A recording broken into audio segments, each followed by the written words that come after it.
안녕하세요. 이번에도 질문이 들어와서 그중에 몇 가지만 추려서 Q&A 영상을 한번 찍어볼게요. 그리고 일반 작업하는 일상 영상도 지금 편집 중이니까 곧 업로드할 수 있도록 할게요. 작가의 삶으로의 불안감은 없나요? 오래 갈 수 있을지는 몇 살까지 할 수 있을지요? 라고 물어보셨는데 이게 질문이 조금 재밌었던 게 사실 저는 개인적으로 나이는 상관이 없다고 생각을 하거든요. 이게 왜 그러냐면은 일례로 지금 이 영상을 보고 계시는 분들도 제가 지금 몇 살인지 대강 유추는 가능한데 정확하게는 모르고 계시잖아요. 꼭 제가 아니더라도 현재 읽고 계시는 작품의 작가 필명을 보고 그 작가의 성별이나 나이가 몇인지 정확하게 알 수 없다고 생각을 하거든요. 네, 그래서 저는 개인적으로 작가를 하는 데 있어서 나이는 별로 상관이 없다고 생각을 해요. 네, 그런데 이 질문을 해주신 분의 질문의 의도가 네, 나이는 상관없습니다 라는 대답을 듣기 위해서 이 질문을 하신 것 같지는 않아서요. 그러니까 이 질문의 의도는 과연 작가로 평생 먹고 살 수 있을지, 몇 살까지 작가 활동을 할 수 있을지 이 부분이 구체적으로 궁금하셨던 것 같은데요. 이 부분에 대해서 좀 더 자세히 설명을 드리자면 12월에 하는 모임 같은 게 있죠.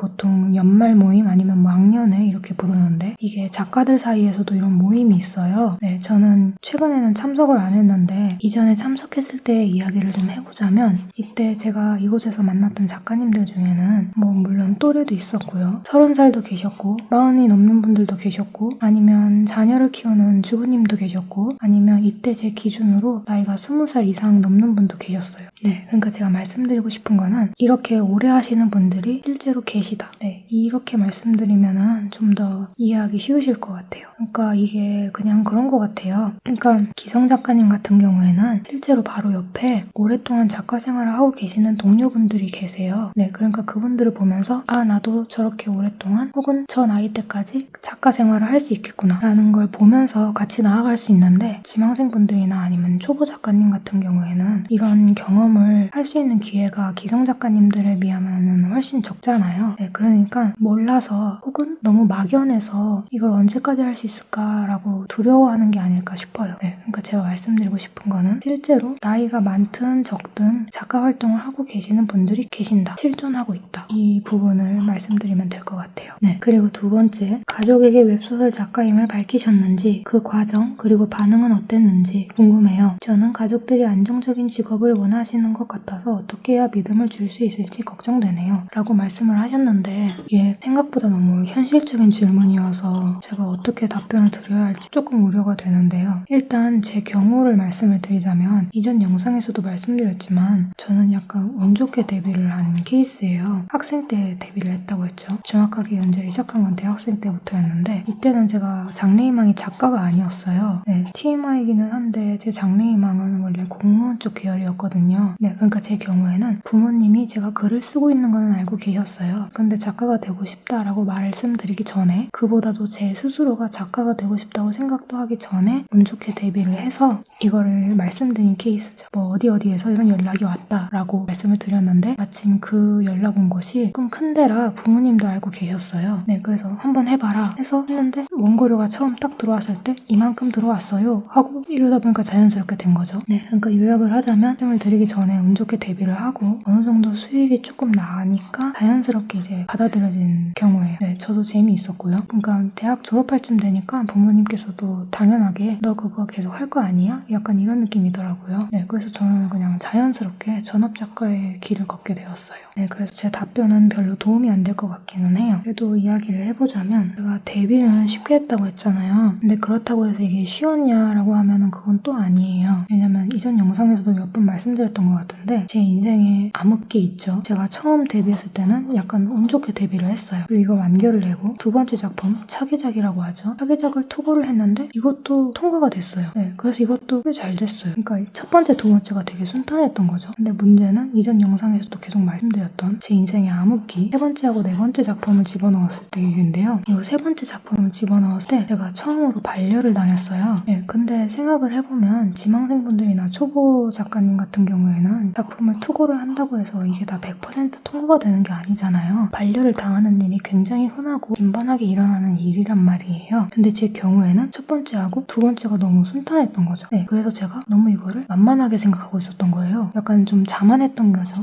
예, 그래서 오히려 앞부분이 너무 순탄하고 쉬웠어서 이때 제가 좀 세게 멘탈이 붕괴됐어요. 당연히 붙을 줄 알았는데 떨어진 거라서 더 뭘 어떻게 해야 될지 모르겠더라고요. 네, 그래서 이때 정말 마음고생이 심했어요. 네, 근데 지금 와서 생각을 해보면 한 가지 다행이었던 게 만약 이때가 30살쯤이었으면은 약간 제 스스로도 살짝 초조하거나 아니면 불안해서 어떻게 못했을 것 같은데 그나마 다행이라고 생각을 한 게 이때가 살짝 제가 나이가 좀 어렸을 때예요. 이때도 대학을 다니고 있었고요. 그러다 보니까 그나마 조금 더 버틸 수 있지 않았을까 싶기는 해요. 그리고 지금 와서 생각을 해보면 이 시기가 있었기 때문에 제가 작가로서 마인드라던가 아니면 그런 마음가짐? 그런 게 조금 더 단련될 수 있지 않았나라는 생각을 해요. 네, 결과적으로는 어떻게든 꾸역꾸역 넘어왔으니까요. 근데 한 가지 말씀드리고 싶은 거는 이게 모르는 상태에서 계속 부딪히다 보니까는 이 과정을 지나온 거지 지금은 이게 얼마나 힘든지 마음고생이 심했는지 알고 있잖아요. 네, 그러니까 다시 이때로 돌아가라고 하면 그건 좀 싫을 것 같아요. 네, 그만큼 이때가 진짜 많이 힘들었어요. 근데 작가라는 게 결국에는 자기 자신과의 싸움이라서요. 아무리 주변에서 조언을 해줘도 결국엔 스스로 헤쳐나가야 되거든요. 네, 그래서 아무런 길잡이 같은 것도 없이 그냥 무작정 헤쳐나가느라 진짜 너무 힘들었던 것 같아요. 네, 그리고 이때 제가 그나마 잘했다고 생각이 드는 게 있는데 저는 이미 영상을 보시면 알겠지만 제가 좀 상당한 기록광이거든요. 그래서 이 첫 번째 데뷔를 했을 때는 너무 깜짝 데뷔였으니까 없는데 여기 3, 4번부터는 제가 그걸 다 기록을 해놨어요. 그때 처음 슬럼프를 겪었을 때 가장 심했을 때 이때 다 수기로 기록을 해놓은 게 있어요. 날짜하고 오늘 너무 힘들다 뭐 어떤 부분이 안 된다 안 돼가지고 이런 방법을 시도해 보려고 한다 뭐 했는데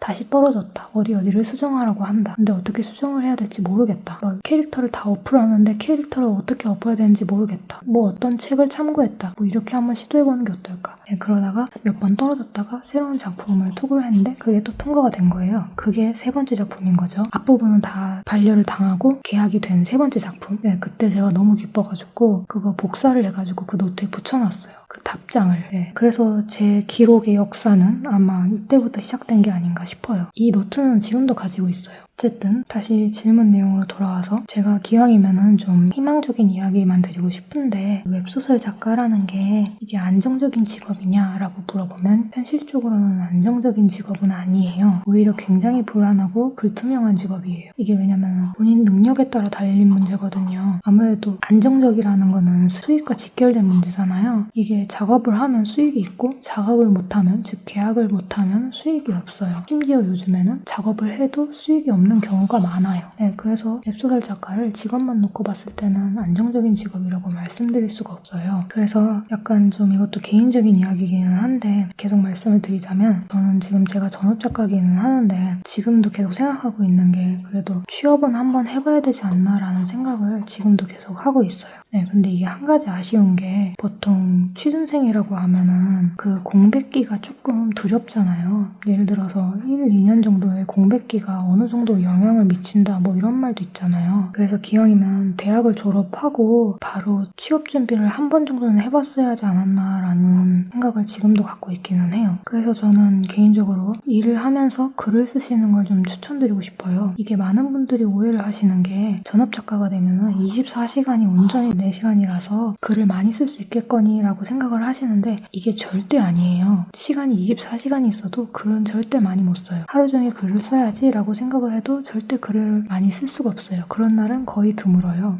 네, 그러니까 차라리 24시간을 온전히 글을 쓸 수 없다면 일을 하면서 글을 쓰는 게 낫지 않을까라고 생각을 하고 있어요. 물론 일을 하면서 글을 쓰면 물론 힘들겠죠. 제가 학교를 다니면서 글을 쓰긴 했는데 그거랑은 완전 차원이 다른 이야기니까요. 아무래도 월급을 받고 일을 하는 거니까 그만큼 책임감도 있고 일의 강도도 학교를 다닐 때와는 차원이 다를 테니까요. 제가 일을 안 해봐가지고 못 모르고 그냥 이렇게 떠드는 걸 수도 있어요. 네, 그 점은 감안해서 들어주세요. 근데 계속 일을 하면서 글을 쓰는 게 나을 것 같다라고 말씀을 드리는 이유가 본인이 아무리 글 쓰는 거를 좋아해도 항상 기쁘거나 항상 설레거나 그렇지는 않거든요. 이게 힘든 시간이 분명히 찾아와요. 그리고 그거는 아마 생각하는 것보다 훨씬 자주 많이 찾아올 거예요. 제 경우에는 이런 시간이 있었죠. 근데 제가 이때 든 생각이 뭐였냐면 이때 이때 제가 나이가 어렸다고 했잖아요. 네, 그리고 좀 전에도 말씀드렸던 만약 제가 이때 30대였으면 조금 많이 힘들었을 것 같다라고 말씀을 드렸잖아요. 네, 이때가 그나마 제가 대학생 신분이어가지고 버틸 수 있었지, 만약 전업작가인데 이 시기가 왔으면은 저는 못 버텼을 것 같기도 해요. 네, 차라리 다른 직업이 있으면은 어떻게든 버텼을 것 같은데 그런 거 아무것도 없이 온전히 그냥 부딪히기에는 조금 힘들 것 같아요, 힘적으로. 네, 그리고 이게 작가를 한다고 해도 반드시 성공한다라는 보장이 없잖아요. 네, 이게 불투명하니까 그래도 보험 삼아 일을 하면서 글을 쓰는 게 그나마 나을 것 같다는 생각을 해요, 저는. 그리고 다시 이야기로 돌아와서 이게 안정성에 대해서 다시 이야기를 해보자면, 좀 전에 말씀드렸던 안정성은 곧 수입이잖아요. 근데 작가 생활을 하다 보면은 수입이 일정치가 않아요. 네, 저도 좀 더 희망적인 말씀을 드리고 싶지만, 근데 저는 일단 전업작가를 선택을 했고 전업작가를 하고 있잖아요. 저도 전업작가지만 전업작가 무조건 좋아요, 무조건 추천드립니다 라고 말씀을 드릴 수는 없을 것 같아요. 네, 그래도 아니다, 난 무조건 전업작가를 해야겠다 라는 분들이 계실 수도 있잖아요. 그 분들에게 이미 전업작가의 일을 하고 있는 제가 한 가지 조언을 드리자면, 기왕이면 다른 일을 하면서 쓰는 게 훨씬 더 안정적이지만 굳이 전업작가가 하고 싶다라는 분들이 계신다면 좀 계획을 세워두시는 게 좋을 것 같아요. 네, 제 경우에는 대학 졸업하고 전업작가로 자연스럽게 진로를 틀었다고 했잖아요. 네, 그때 제가 드는 생각이, 이게 아무리 봐도 그냥 미래가 불투명해 보이는 거예요. 네, 그래서 안 되겠다 싶어가지고 기왕 전업작가를 할 거면 뭔가 대책을 세워야 될 것 같다라는 생각을 했었어요, 제가. 왜냐면은 수익이 너무 일정치가 않으니까요. 없을 수도 있고. 네, 그게 너무 불안했고, 그 불안이 곧 슬럼프 같은 걸로 이어질까봐 그게 너무 걱정이 됐어요. 그래서 제가 제일 먼저 한 게 뭐였냐면, 그동안 모아놓은 수익으로 매월 일정한 금액이 들어오게끔 하는 그 시스템을 구축하는 거였어요. 그래서 저는 이거를 대학교 졸업하면서 계획을 했고, 지금 어느 정도 자리를 잡은 상태고 이 사이클이 돌아가고 있고, 네, 지금은 이 매월 들어오는 돈을 불리는 데 집중하고 있어요. 이게 많이 더 필요는 없어요. 그냥 월에 어느 정도 고정적으로 들어오는 수익이 있으면은 일단 마음이 놓이거든요. 그 액수가 적다고 해도, 몇십만 원에 불과하다고 해도. 네, 그러니까 저는 현재 만약 작업을 안 해가지고 한 달 원고료가 없다고 해도 일단 제가 쓸 용돈 정도, 네, 몇십만 원은 들어올 수 있게 그런 시스템을 구축을 시켰어요. 그리고 가족들에게 믿음을 주는 방법은 제가 생각을 해봤는데 두 가지 정도 있을 것 같은데요. 첫 번째는 제가 했던 것처럼 일단 데뷔를 하고, 그러니까 결과를 만들고 이걸 부모님께 말씀을 드리는 거죠. 이렇게 아무런 결과 없이는 그냥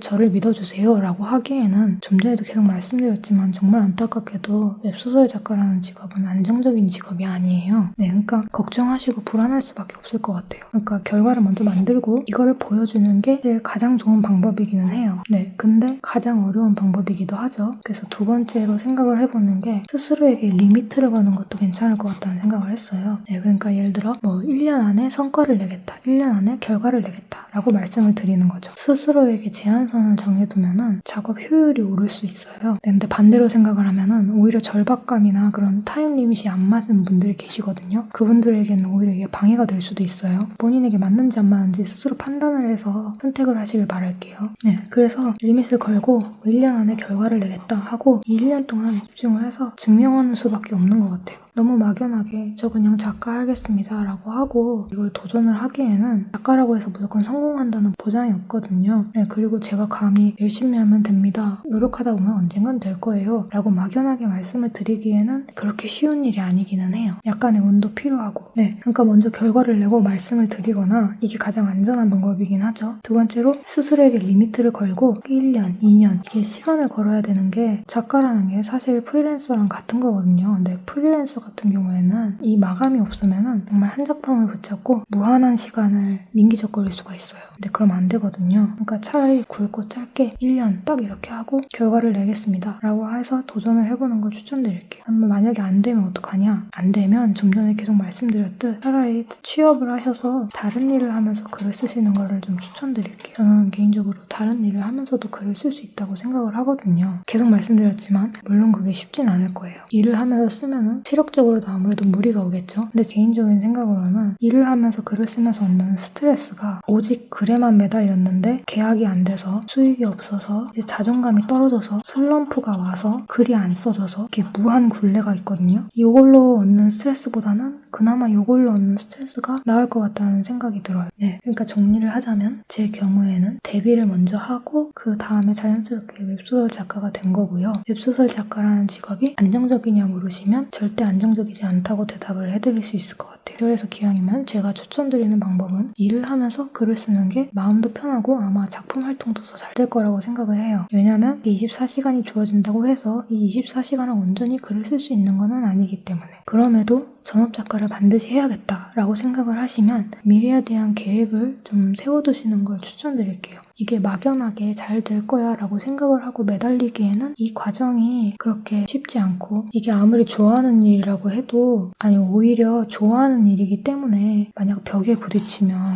진짜 답이 없거든요. 네, 그리고 아무리 유명한 작가님이라도 한 번쯤은 꼭 벽에 부딪히는 순간이 오는 것 같아요. 네, 그러니까 보험인 거죠 일종의 이거는. 그래서 저는 그냥 투잡도 괜찮을 것 같다고 생각을 해요. 추천드리는 건 투잡인데 아니다 난 전업작가가 맞는 것 같다 라고 생각을 하시면 이런 미래에 대한 계획을 세워두시는 걸 추천이 아니라 필수라고 생각을 해요. 그리고 가족들에게 믿음을 주는 방법은 먼저 결과를 만들고 말씀을 드리는 방법과 아니면 가족들과 약속을 하는 거죠. 스스로의 리미트를 걸어서 이 안에 결과를 내보이겠다. 그래서 만약 이게 안 되면 취업을 해가지고 다른 일을 하면서 글을 동시에 쓰는 걸 추천드립니다. 다른 일을 하면서 글을 쓰다가 만약 작가로서 수입이 괜찮거나 아니면 이 정도면 되겠다 싶으면은 그때라도 아예 전업작가로 틀면 되니까요. 네, 그러니까 저는 이 부분을 추천드릴게요. 일단 오늘은 여기까지만 할게요. 이 밖에도 뭔가 더 궁금하신 부분이 있거나 하시면 댓글로 남겨주시면 이렇게 Q&A 영상을 만들어서 올리도록 할게요.